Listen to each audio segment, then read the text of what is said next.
दोस्तों नमस्कार, स्वागत है आपका रेडियो कुमाऊवानी में। मैं हूं आपका अपना रेडियो दोस्त बहादुर सिंह इनवाल। जी हां, आज खास मुलाकात के अंतर्गत हमारे साथ हैं डॉक्टर रेहानुल हुदा। और आप जानना चाहेंगे कि वो हमारे साथ क्यों हैं, क्योंकि वो हैं अध्यक्ष electro homeopathy research foundation India के। इनका हेड ऑफिस दिल्ली में है और इनसे जानना हम चाहेंगे कि इलेक्ट्रो होम्योपैथी आखिर है क्या। होम्योपैथी हमने बहुत बार सुना, लेकिन आज हम इलेक्ट्रो होम्योपैथी को जानने के लिए पहुंचते हैं डॉक्टर रेहानुल हुदा जी के पास। नमस्कार सर, कैसे हैं आप? थैंक यू सर, आपने कुमाऊवाड़ी में मुझे अपनी वार्ता करने का, अपना जो मेरे विचार है उसको रखने का अवसर दिया, उसके लिए थैंक यू। जहाँ तक इलेक्ट्रो होम्योपैथी का विषय है, तो इलेक्ट्रो होम्योपैथी प्लांट किंगडम के ऊपर, वेजिटेबल्स के ऊपर आधारित एक चिकित्सा पद्धति है जी। और इसके अंदर जो मेडिसिन बनाई जाती है वो सारी मेडिसिन प्लांट से बनाई जाती है। इसकी मेडिसिन के अंदर कोई भी केमिकल इस्तेमाल नहीं किया जाता है जी। और वैसे तो प्लांट से दूसरी मेडिसिन भी बनती है, आयुर्वेदा, होम्योपैथी, यूनानी। लेकिन इलेक्ट्रो होम्योपैथी की मेडिसिन में और आयुर्वेदा, यूनानी, होम्योपैथी की मेडिसिन के अंदर एक फर्क है।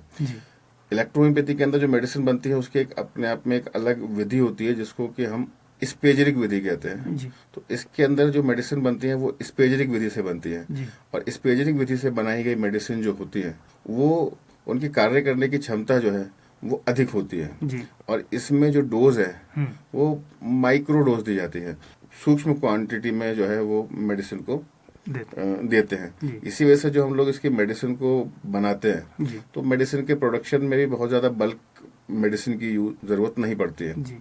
अगर हम लोग आज देखें जो हर्बल सिस्टम है उसके अंदर हर्ब्स का कंजम्पशन इतना ज्यादा है कि अगर किसी भी बीमारी के लिए कोई ऐसी बीमारी आ जाए कि कोई बड़े स्तर के ऊपर कोई बीमारी आ जाए और उसमें कोई हर्ब यूजफुल हो, तो उस कंडीशन में क्या होगा कि उस हर्ब को लेने के लिए ही मारामारी होने लगेगी क्योंकि उतना ज्यादा हर्ब नहीं है। और आज हर्बल सिस्टम्स के अंदर भी आज एक ही बड़ी चुनौती हो गई है कि जो महंगी हर्ब है, कुछ हर्ब ऐसी है जो बहुत ज्यादा महंगी है, तो उनको वो अपनी मेडिसिन के अंदर यूज कर पाना मुश्किल हो रहा है। लेकिन इलेक्ट्रो होम्योपैथी में क्या है कि बहुत शॉर्ट क्वांटिटी में हर्ब से हम एक बड़ी क्वांटिटी मेडिसिन बना सकते हैं क्योंकि सूक्ष्म मात्रा के अंदर हम इसमें मेडिसिन का इस्तेमाल करते हैं। तो इससे एक तो हमारा जो जंगल है वो पूरी तरीके से प्रिजर्व रहेगा, उसके अंदर कोई नुकसान नहीं होगा। दूसरा क्या है कि जो कॉस्टली हर्ब्स हैं उसको भी हम यूज कर सकते हैं क्योंकि हमारे पास क्वांटिटी जो है वो कम यूज हो रही है। फिर इसी के साथ साथ आगे जो पेशेंट है उसके लिए जो ये मेडिसिन है वो बहुत ज्यादा इकोनॉमिकल है। तो एक आम आदमी, एक गरीब आदमी भी इस सिस्टम की मेडिसिन को यूज कर सकता है, बहुत इकोनॉमिकल मेडिसिन है। और अगर हम लोग इनके रिजल्ट्स की बात करें तो ये मेडिसिन, जैसे कि हर्बल मेडिसिन के बारे में लोगों को मन में एक चीज है कि हर्बल मेडिसिन अपना असर दिखाने में टाइम लगाती है। तो जो एक्यूट केस हैं, जैसे मान लीजिए किसी को बुखार आ रहा है, उल्टी आ रही है, दस्त हो रहा है, उस कंडीशन के अंदर क्विक रेस्पॉन्स चाहिए, तो वहां पर क्या है कि हर्बल मेडिसिन को लोग अवॉइड करते हैं कि भाई 2 दिन ठीक होने मिलेगी, तब तक लूज मोशन कौन ठीक करेगा, बुखार कैसे ठीक होगा, खांसी बहुत ज्यादा आ रही है। तो लेकिन ये जो मेडिसिन है ये सारे के सारे एक्यूट केसेस के अंदर तो बहुत फास्टली वर्क करती है।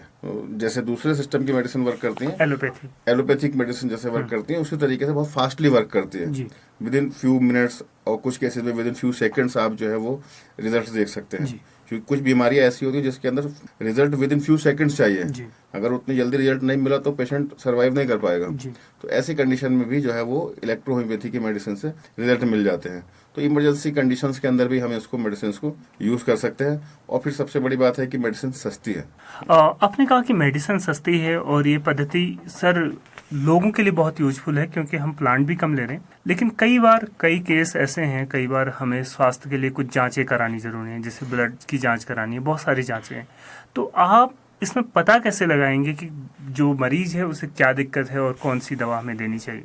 देखिए, इसके अंदर जो डायग्नोस्टिक पार्ट है अगर हम डायग्नोस्टिक पार्ट की बात करें आज मेडिकल फील्ड के अंदर, तो आज अगर आप देखें तो डायग्नोस्टिक पार्ट जो है बहुत ज्यादा महंगा होता चला जा रहा है। कई बार डायग्नोस्टिक पार्ट जो है वो जो हमारा ट्रीटमेंट पार्ट है उससे भी ज्यादा महंगा हो गया है। लेकिन हमारा जो डायग्नोस्टिक सिस्टम है वो हम लोग ट्रेडिशनल सिस्टम यूज करते हैं, पंच तत्व का। जो हमारी बॉडी के अंदर 5 एलिमेंट होते हैं, उस 5 एलिमेंट के इम्बैलेंस होने से ही कोई भी बॉडी के अंदर बीमारी होती है। तो हम पेशेंट की हिस्ट्री लेकर के उसके साथ में वार्ता करके ये पता करते हैं कि इस पेशेंट का एलिमेंट कौन सा डिस्टर्ब चल रहा है। जो भी एलिमेंट डिस्टर्ब चल रहा होता है उसी के अकॉर्डिंगली फिर हम उनको मेडिसिन देते हैं।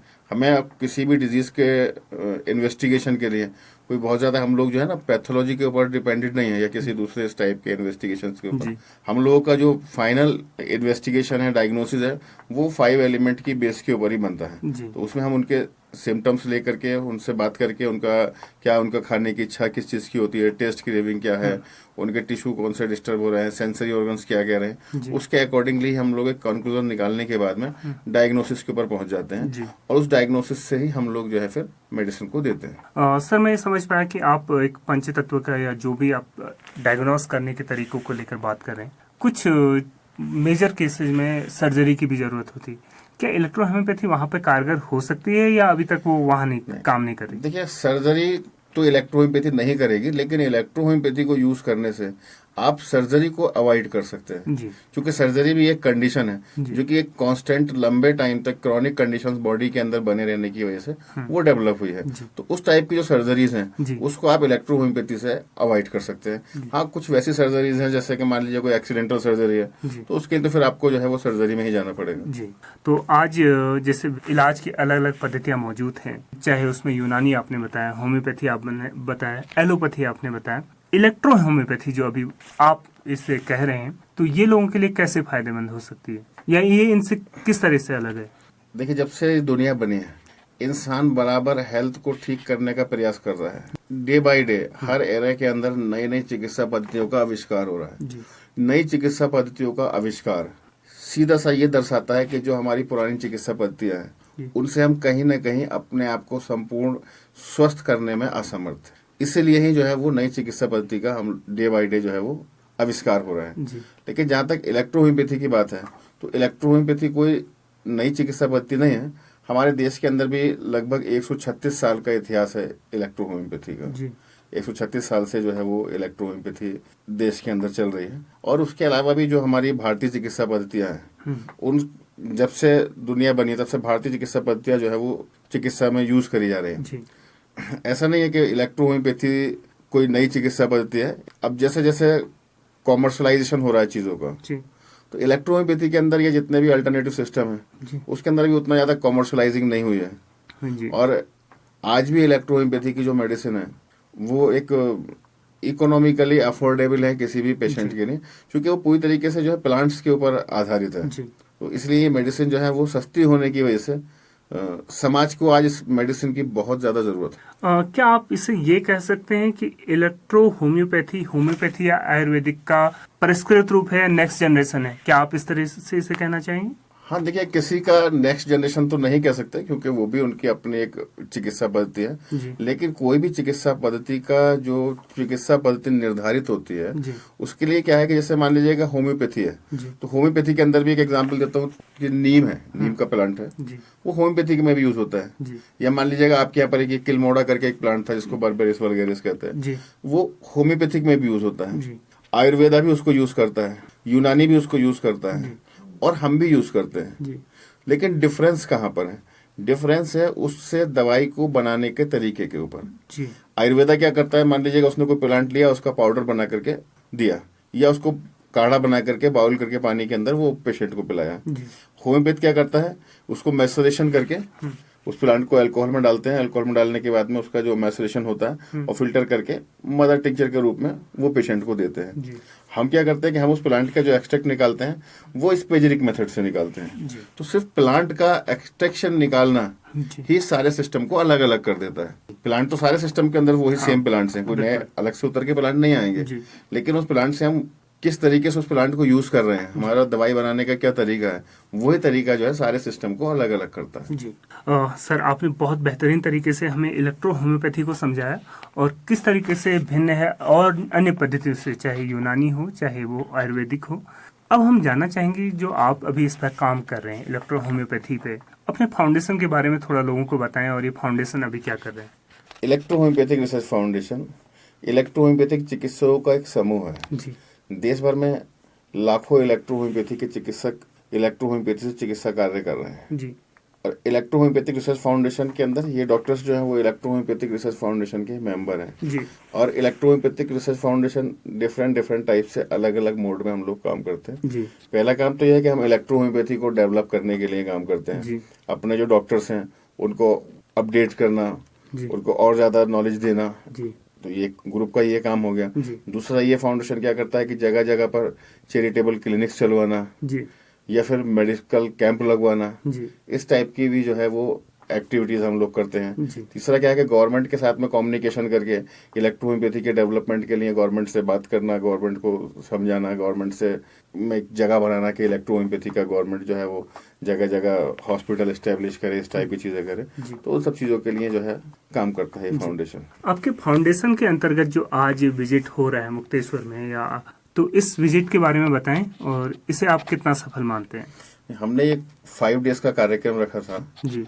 मुक्तेश्वर में। जी। इस कार्यक्रम के अंदर हमने देश के सभी इलेक्ट्रोहोम्योपैथी के जो सीनियर डॉक्टर्स थे उनको आमंत्रित किया, और इस कार्यक्रम के अंदर 12 से 13 स्टेट के लोग आज आपके टेरी के अंदर मौजूद हैं, और ये वो सारे लोग हैं जो अपने एरिया के अंदर टॉप लेवल के प्रैक्टिशनर्स हैं। और इस कार्यक्रम का जो पहला ऑब्जेक्टिव था वो यही था कि एक तो हम लोगों के पास जो हमारी रिसर्च टीम है, हम लोगों के पास जो अपडेशंस हैं वो भी इनको दें, इनको चीजें सिखाएं, प्लस ये लोग भी आपस में जो है वो एक्सपर्ट लोग हैं, तो ग्रुप डिस्कशन हो। मान लीजिएगा अगर 20 लोग हैं, 20 लोगों के पास अगर 20 अपने अपने एक्सपीरियंस है, तो वो आज एक बंदे के पास एक एक्सपीरियंस है, और जब हम ग्रुप डिस्कशन में डालेंगे तो सबके पास वो 20-20 एक्सपीरियंस हो जाएंगे। तो ग्रुप डिस्कशन करके सारे लोगों की नॉलेज को जो है वो बढ़ाने के लिए हम लोगों ने ये 5 डेज का प्रोग्राम रखा था। अब चूंकि टेरी हमारे मेडिसिनल प्लांट से, एरोमेटिक प्लांट से जुड़ा हुआ है, और टेरी कैंपस में भी बहुत सारे इलेक्ट्रोहोम्योपैथी के 20 से 25 प्लांट तो आपके कैंपस के अंदर है जो हमारे इलेक्ट्रोहोम्योपैथी के अंदर यूज होते हैं। फिर यहाँ का नेचर और फिर पूरा स्टाफ यहाँ का एक सपोर्टिव लोग हैं बहुत ज्यादा। तो ये सारी चीजों को देखने के बाद में हमने 3-4 यहाँ विजिट की थी, तो सब कुछ देखने के बाद में ये एंड में हम लोगों ने सोचा कि टेरी इज द बेस्ट पैलेस, तो हम लोगों ने इसको चुना। और आपके यहाँ पर आने के लिए हमारे केरला, कर्नाटका, तमिलनाडु, आंध्र प्रदेश, साउथ इंडिया से 50% लोग साउथ इंडिया से इधर आए हुए हैं, जो कि काफी बड़ा मतलब जो है, कुछ लोग बाई एयर आए हैं, कुछ लोग बाई ट्रेन आए हैं, तो एक बड़ा टाइम लगा है। लेकिन इस प्रोग्राम के अंदर सारे लोग आने के बाद में बहुत ज्यादा खुश है, क्योंकि टेरी का स्टाफ और जो यहाँ पर पूरा एक एटमॉस्फेयर है, यहाँ का जो पीस है, वो यहाँ पर जो है सारे लोगों को सब बहुत ज्यादा पसंद आ रही है, और हमारी जो टीम है वो यहाँ पर एकदम बहुत एंजॉय कर रही है इन सारी चीजों को। तो सर, हमारे जो श्रोता हैं, जो कुमाऊं के खासकर श्रोता हैं, जो रहने वाले लोग हैं, जो हमें सुन रहे हैं, वो पहली बार अगर इलेक्ट्रोहोम्योपैथी के बारे में सुन रहे हो, जान रहे हो रेडियो के माध्यम से, तो इस कार्यक्रम को समाप्त करते हुए, इस चर्चा को समाप्त करते हुए क्या संदेश आप उन लोगों को छोड़ना चाहेंगे? देखिएगा, मेरा तो एक ही संदेश है, और कभी अगर मान लीजिएगा समय मिलता है और आपके चैनल के माध्यम से लोगों के पास तक चीजें पहुंचती हैं, तो वो भी एक अच्छा ऑप्शन रहेगा। क्योंकि सबसे पहला हेल्थ को लेकर के मेरा एक संदेश ये है कि जितना भी जो बॉडी होती है हमारी, वो बॉडी हमारी कई टाइप्स की है, यानी कि जिसको हम लोग प्रकृति कहते हैं, टेम्परामेंट कहते हैं, नेचर कहते हैं। तो सारे लोगों का नेचर जो होता है, टेम्परामेंट होता है, वो अलग अलग होता है, और उस टेम्परामेंट के अकॉर्डिंगली फूड जो है वो हमें खाना चाहिए। उस टेम्परामेंट के अकॉर्डिंगली कुछ फूड नुकसानदेह होता है। फॉर एग्जाम्पल, अगर बिलियस सैंग्यून टेम्परामेंट का कोई पर्सन है, कोई सैंग्यून रक्त प्रकृति जिसको हम कहते हैं, कोई रक्त प्रकृति का पर्सन है, तो उसको रेड कलर की चीजें, चिली, पोमग्रेनेट, इस टाइप की चीजें नुकसान देती है, तो उसको वो अवॉइड करनी चाहिए। कोई लिम्फेटिक टेम्परामेंट का है, रस प्रकृति का है, उसको व्हाइट कलर की चीजें नुकसान देती हैं, कर्ड है, ये सब चीजें उसको नुकसान देंगी, तो उसको वो अवॉइड करना चाहिए। ट्रीटमेंट से पहले हम लोगों को अपनी बॉडी को पहचान करके अगर हम फूड कंट्रोल कर लें, तब भी हम हेल्दी रह सकते हैं। तो मेरा मैसेज यही है कि सब लोग अपनी, पहले तो हम लोग बॉडी को पहचाने, अब फिर उसके अकॉर्डिंगली फूड लें। अगर कभी कुमाऊं वाणी की तरफ से या कहीं पर कोई ऐसा मुझको टाइम मिलता है, टेम्परामेंट के ऊपर भी हम लोग एक डिस्कशन कभी रख सकते हैं, जिससे कि लोग सुन करके और अपना टेम्परामेंट को खुद स्टडी करें, और कम से कम वो स्टार्टिंग में परहेज चालू कर दें, क्योंकि परहेज जो है वो 100 बीमारियों को खत्म करता है। तो ये तो बात रही इलेक्ट्रोहोम्योपैथी की। सर, आपसे दोबारा हमें जरूर मिलना होगा, हम अलग अलग विषयों पर बात करके लोगों को स्वास्थ्य लाभ दिला सकते हैं। आपने अपना कीमती समय दिया, इसके लिए बहुत बहुत धन्यवाद। धन्यवाद सर।